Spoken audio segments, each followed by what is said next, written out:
Right now at noon, the Meriter nurses strike continues. We're live at the strike as both sides prepare for negotiations. Plus, the latest on an EPA investigation into a cheese plant in Monticello. This is News 3 Now at noon. Thanks for joining us. I'm Josh Spreiter. Happening now, the Meriter nurses strike is in its third day. Nurses say the hospital's latest offer doesn't address their concerns about staffing, safety, and burnout. The nurses union and hospital are set to return to the negotiating table later today. News for Now's Ellie Liberté is live there this afternoon. Ellie? Yeah, Josh, there are hundreds of nurses out here in front of Meriter Hospital today. I'm going to take a step out of the way so you can see them. The energy has been really high since we've been here for about 2 hours. They've been chanting. You can see the signs they're holding outside. Well, today actually marks the 23rd round of negotiations between the hospital and these nurses. This is the first time they've ever striked, as you said, that's over staffing standards and safety concerns. Now, since the strike, Meriter says it's been fully operational and running smoothly, bringing in travel nurses. However, I spoke to a patient earlier today who says that's actually not been the case. During our conversation, she told me that there's been issues getting medication on time, getting the correct doses, and IV bags not being flushed properly. You can hear more from that conversation tonight on News 3 Now at 6. But for now, I'll send it back to you, Josh, reporting live outside Meriter Hospital. Ellie Liberté, News 3 Now. Ellie, thank you. Right now, Madison police are investigating after a man was struck by a vehicle. According to officers, that crash happened near the area of Kennedy Road and Northport Drive around 5:30 Monday night. A 48-year-old man was taken to a hospital in critical condition while the driver remained at the scene and cooperated with police. Police did not release any of the names of those involved in the crash. The Environmental Protection Agency is investigating Sabrosero Foods, a cheese plant in Monticello. Details about that investigation remain unclear. Special Agent Allison Landsman tells News 3 Now the EPA does not believe there is any threat to the community. She says federal agents did not take anyone into custody, addressing speculation about a possible ICE raid. I can unequivocally say that this is not tied to an ICE investigation or Homeland Security investigation.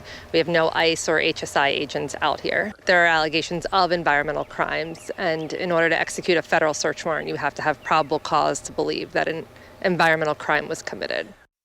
The special agent says the investigation has caused only limited disruption to manufacturing. Madison is getting a new director of transportation overseeing the department that handles traffic, parking, and metro transit. Christoph Spieler comes from a consulting firm in Houston where he was a vice president and director of planning. He is also a senior lecturer at Rice University. His new job with Madison has a salary range of $151,000 to $204,000. That is the same as the police and fire chiefs. Spieler will begin work in Madison on July 21st. A new home repair program will soon help local low to middle income veterans. Habitat for Humanity of Dane County is launching the program with funding from the Home Depot Foundation. The program provides critical repairs, including roofing, plumbing, and accessibility upgrades to improve safety and comfort. Volunteers will complete the work. Habitat for Humanity says this initiative will help veterans remain in their homes safely and with dignity. Applications are now open at habitatdane.org. Funds are limited, so veterans are encouraged to apply soon.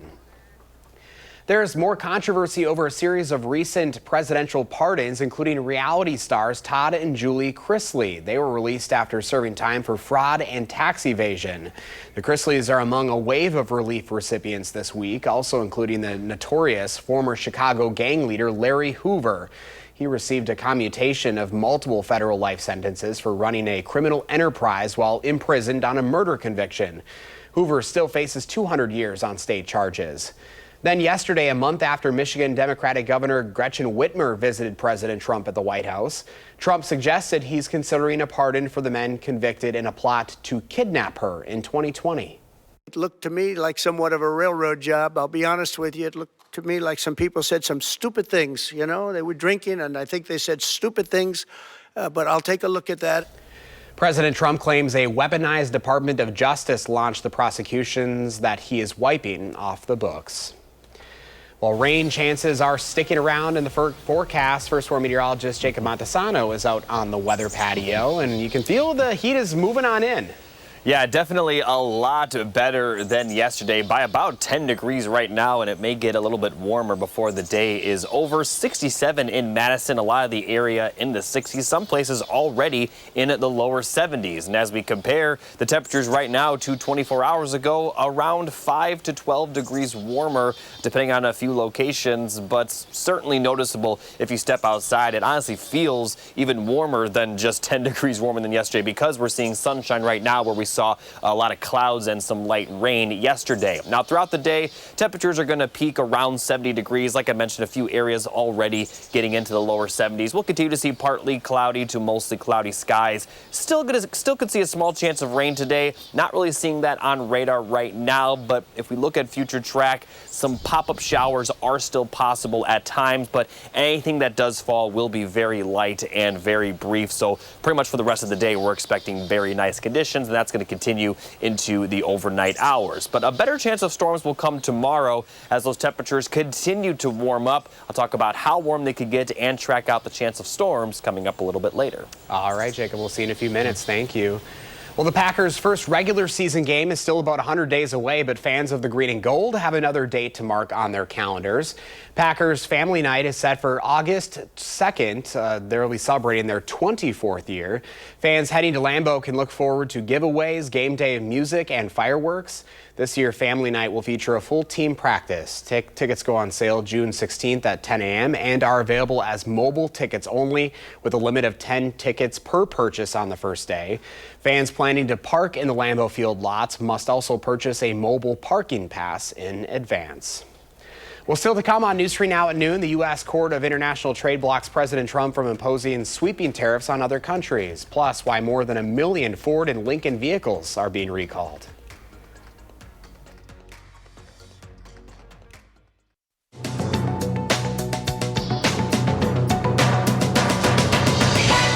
The U.S. Court of International Trade has blocked President Donald Trump from imposing sweeping tariffs on many other countries, ruling that he exceeded his authority. The president had cited a 1977 law, the International Emergency Economic Powers Act, to levy the tariffs, since it gives the president the power to regulate imports during certain emergency situations. But the three-judge panel said the law does not give the president blanket authority to set tariffs. More than 1 million Ford and Lincoln vehicles are being recalled. According to the National Highway Traffic Safety Administration, a software issue with the rear view camera could cause it to freeze, increasing the risk of a crash. Ford Motor Company says affected owners can get a free software update at dealerships or remotely over the air.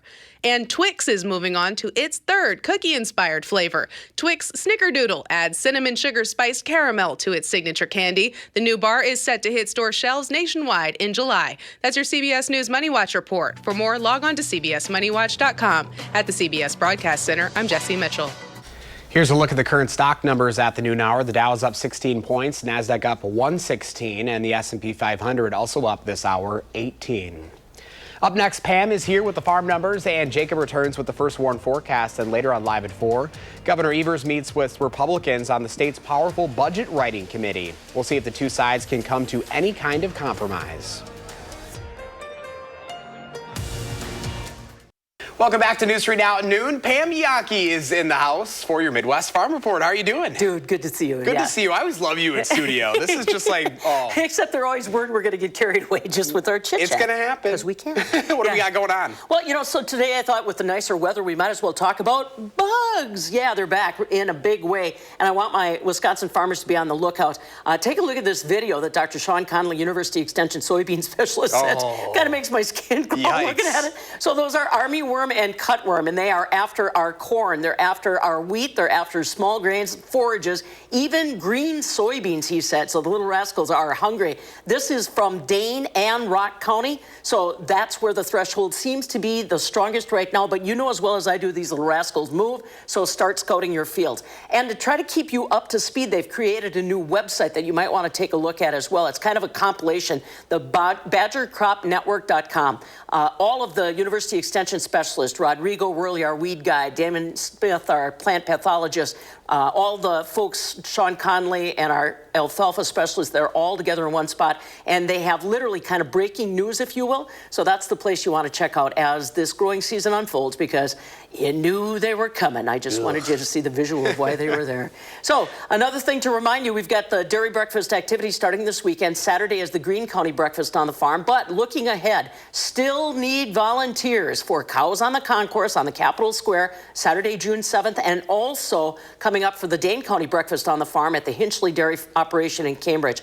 They are having a hard time getting volunteers. Please make sure that you reach out and call them if you can find some time to, even if it's just an hour, even if it's just, standing, helping park or do something like that. We will take you all so that we can have an enjoyable weekend, and hopefully the weather's going to hold on beautifully for the Greene County breakfast on the farm just outside of Monroe. Heaven View Dairy, that's going to be coming up this Saturday. Take the bus from the Walmart. It makes it so much easier on your vehicle, on the fields, and of course the organizers. So my crew will be down there for that. Don't forget it. I mentioned it yesterday. I'll say it again. Next week, you will no longer see barrel cheese traded in Chicago. Federal Milk Marketing order changes are afoot. We've talked about it, and now finally it's going to happen. And I'll let you know what we think after it moves into place. You know what it is? Be careful what you wish for. We'll see what happens. I still can't believe that bug video. I know. That was, well, especially with the heat and humidity coming, I imagine it's only going to get worse. Well, and just think about the water we picked up recently. Yeah. You know that's a mosquito trigger. You know. It's going to come. It's coming. We knew it was, right? We live here in Wisconsin. Of course, for sure. All right, Reality. Pam, good to see you. Love you, buddy. Have a good one. Let's check in now with Jacob for your first warning. Thanks, Josh. Here's a look at the 3 things you need to know. We are going to see a chance of some storms tomorrow, but it also will be a lot warmer, and even warmer than today, whereas today is warmer than yesterday. We're going to have highs near 80 degrees tomorrow, and then it's going to continue warming up. Highs will be in the middle 80s by Monday, but we are going to see a good chance of storms throughout next week, but it shouldn't impact the temperatures too much. Now, looking at the current radar, we're very dry right now, but we may continue to see some light showers out there, but anything that does fall, again, very light and very brief, not going to be a big deal at all. Most of the area shouldn't see any rain whatsoever. Now, once we get to the overnight hours, again, a small chance of some showers, but not much. We're going to start out dry on Friday, but once we get towards the middle and later afternoon hours, we are going to see some showers and storms move through the area, especially for areas east of Madison. Places off to the west, probably not going to see much, but some isolated showers and storms are possible. Again, from Dane County into the east, that's the best chance to see these storms, and they're really going to happen during the evening into the early overnight hours. But once we get closer to Saturday morning, then it looks like those storms will clear out of the area with a lot of sunshine and very little chance of rain Saturday. Now, we don't have an alert day in the forecast for tomorrow, but there is a small chance that some of those storms could be severe. It's very typical this time of the year, especially when those temperatures get warm, which is what they will be tomorrow. Marginal risk. It looks like severe level hail and wind are the only hazards. Not expecting any isolated tornadoes, but again, still could see a minor chance of severe weather. Now, here's a look at the temperature forecast for today. Upper 60s, lower 70s, a lot better than yesterday. And tomorrow will continue to warm up. It will be about the same difference in temperatures as today is to yesterday, with highs in the upper 70s to lower 80s. So today's about 10 degrees warmer, and tomorrow will be about 10 degrees warmer than today. Now, as we get into the weekend, it may drop just a little bit for Saturday, but it's still going to be very comfortable. Highs will be in the middle 70s, back in the upper 70s for Sunday. May even see some highs in the lower 80s as well for Sunday, and we're very likely going to stay dry throughout the weekend as well. Initially, we thought there could be a chance of showers Saturday. Looks like that chance of rain has really diminished. Now, as we take a look at the full 7 to 10 day forecast, take a look at Monday and Tuesday. We're going to have highs in the middle to upper 80s. Could even be flirting with some lower 90s a few locations on Monday, as we'll see plenty of sunshine. And then the storm chances really begin on Tuesday, and they're going to continue for a good chunk of next week, especially through about early Friday. Now, temperatures will drop a little bit, but as you can see, they're still very comfortably in the middle 70s, and that looks to continue for the extended forecast. So we're really finally going to start to see those summer-like temperatures stick around, really beginning tomorrow. But again, today is a lot better compared to yesterday, and there are no days in the future that that are even close to what we saw yesterday. So that might be a thing of the past, at least for now. Obviously, you know, it is, the seasons change eventually, but it looks like we're really going to get that summer-like feel starting tomorrow. Yeah, and the end of May is here. It's crazy. Yeah, it hasn't felt like May, It but hasn't. it's going to start feeling like it very soon. All right, Jacob, thank you. Well, today Howard is revealing the secret ingredient that makes his favorite rice dish so good. Have you ever eaten something, loved it, yet you couldn't quite figure out what made it taste so good? Was it a certain spice or how it was prepared? Well, today's recipe has a secret ingredient that turns an ordinary side dish into an extraordinary one. And let me tell you, as always, it's really easy. While cooking some long grain rice like we normally do, we saute some garlic and a bit of olive oil for a couple of minutes just to bring out the nutty flavor. Then we toss in a couple of tomatoes that we've chunked up and cook it until they start to break up. Now all we do is add the rice to the skillet, along with some sliced scallions and a bit of salt and pepper.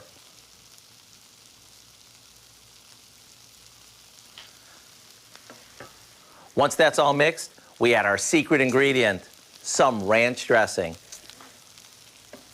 And once it's mixed through, we are done. You see, the dressing not only gives us lots of flavor, it also makes it creamy. And when your family tries this for the first time, they'll be asking, what's in this that makes it taste so good? Just tell them it's our little secret. I do hope you'll go online and get the recipe for what we call garlic skillet rice, so you'll have a new side dish that everyone will love, thanks to our secret ingredient. I'm Howard in the Mr. Food Test Kitchen, and we'll see you back here tomorrow for even more. Ooh, it's so good. After the break, we'll introduce you to our Pet of the Week from the Dane County Humane Society. Welcome back. It's time for Potentially Yours here on a Thursday afternoon. Lisa Bernard from the Dane County Humane Society is here with our Pet of the Week and a little bit of a different pet for us today. It's been a while since you've brought in a guinea pig in for us. Yes, here I have the guinea pig, Hank. Hank, tell us about Hank. Hank is a young male. He's really chill right now, which is pretty nice. He's Good for eating TV. eating lettuce. He likes his veggies, lettuce. We'll find out if he likes carrots. But he's fast, so a little challenging to catch to bring to TV. Gotta keep your eye on him then. Yes, but once you start holding him, he gets really cuddly. He seems to like to snuggle on your chest and stuff. I mean, you guys have been sitting here for, what, 5-ish minutes or so, and he's just been on your lap the whole time. Yeah, so definitely a lap friend if you are looking for one. And likes carrots. We can see that now. Likes carrots. He was with some other buddies, but they weren't playing very nice, so we had to separate him. So he might be more of a solo friend, or you have him in a separate cage from other guinea pigs if you want more. You could also try slow introductions with him to see how he does. But he's very sweet. He's very quiet, too. Very, very quiet. Yeah. Because sometimes you say they'll squeal. Yeah, they'll and squeal. Hank doesn't. No, or not so far, at least. Not so far. Their drive here was so quiet. I'm like, you're in there, right? You had to make sure you didn't forget him. Exactly. So what goes into caring for a guinea pig? What's, as a pet, what do you have to look for? So socialization is a good thing because you want to socialize them so you can hold them, pet them. If they're running around screaming while you're trying to catch them, it's pretty typical. They're prey animals. But they're going to need a cage, a hidey house, maybe two, a large cage, comfortable bedding. He likes to readjust his bedding, so we call him a little interior designer. And then just some hay, water bowl, food bowl. You could throw in some chew toy type blocks for them too that are wooden for his teeth, and eventually he'll need his nails trimmed. They're so tiny. He's got big feet too. I was like kind of amazed. He does. But Awesome. He's such a sweetheart. Yes, he's he so is. chill when you have him on your lap and you're snuggling with him. Well, we're gonna find him a home. And right now his adoption fee along with all of our other critters are 50% off. There we go. And that's through Saturday. So if you're looking for a critter friend, this is the time. All right, Lisa. Well, thanks for introducing us to Hank. We're going to find Hank a home. Hey, coming up this Tuesday, June 3rd, head over to Old Brick Beer Garden between 4 and 9 to enjoy local beverages, food, and a great view by the lake, all while raising funds for animals in need. The Beer Garden will donate all their profits from the night, plus any additional donations to DCHS. And in case of bad weather, the event will be held on Wednesday, June 4th instead. Hey, happy update here. Last week's pet, Jack the dog, and then Versi the dog from 2 weeks ago have been adopted. We'd love to hear it. So if you're interested in adopting Hank or checking out other animals of the Dane County Humane Society, go to giveshelter.org. And here's Jacob now with the final check of your forecast. Thanks, Josh. Temperatures today a lot better than yesterday, and they're going to continue to warm up for tomorrow. We're going to have highs near 80 degrees. We do have a chance of storms in the afternoon and evening, though small chance they could be severe. But then we're expecting dry conditions over the weekend, even warmer for Monday and Tuesday. And then for the middle of next week, we are expecting several chances of some more thunderstorms. All right, Jacob, thank you. And thanks for joining us for News 3 Now at noon. The Bold and the Beautiful is coming up next. Our next newscast is live at 4. And you can always find us streaming 24/7 on Channel 3000+.